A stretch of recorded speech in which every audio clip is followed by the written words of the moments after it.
পাকিস্তানের সবচেয়ে লম্বা মানুষ জিয়া রশিদ মারা গেছেন। দীর্ঘদিন ধরে অসুস্থ থাকার পর মঙ্গলবার 2 জুলাই তিনি শেষ নিঃশ্বাস ত্যাগ করেন।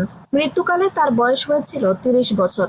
সোশ্যাল মিডিয়ার তারকা ও রাজনৈতিক ব্যক্তিত্ব সহ অনেকে জিয়া রশিদের জানাজার নামাজে অংশ নেন। মাত্র 15 বছর বয়সে পাকিস্তানের সবচেয়ে লম্বা ব্যক্তির স্থান দখল করেন তিনি। কিন্তু হাঁটু সংক্রান্ত একটি রোগে দীর্ঘদিন ধরে ভুগছিলেন জিয়া। 20 বছর বয়সে হঠাৎ করে তার হাঁটুতে সমস্যা দেখা দেয়। জিয়া রশিদ দাবি করতেন তার উচ্চতা 8 ফুট 8 ইঞ্চি এবং তিনি বিশ্বের দ্বিতীয় সর্বোচ্চ লম্বা ব্যক্তি।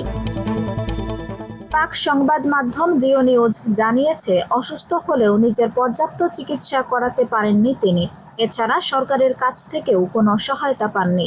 গত বছর জিয়া রশিদ সিঁড়ি থেকে পা পিছলে পড়ে যান, যা তার আগের শারীরিক সমস্যাকেও আরও বাড়িয়ে দেন। দীর্ঘ অসুখের সঙ্গে লড়াই করে আজ পৃথিবীর মায়া ত্যাগ করেছেন তিনি।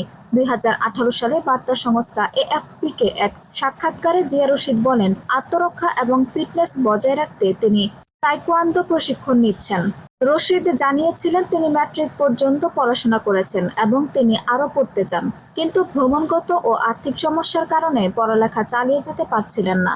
উন্নত জীবনযাপনের জন্য সরকারের কাছে তার পরিবারকে সাহায্য করার আবেদন জানিয়েছিলেন তিনি।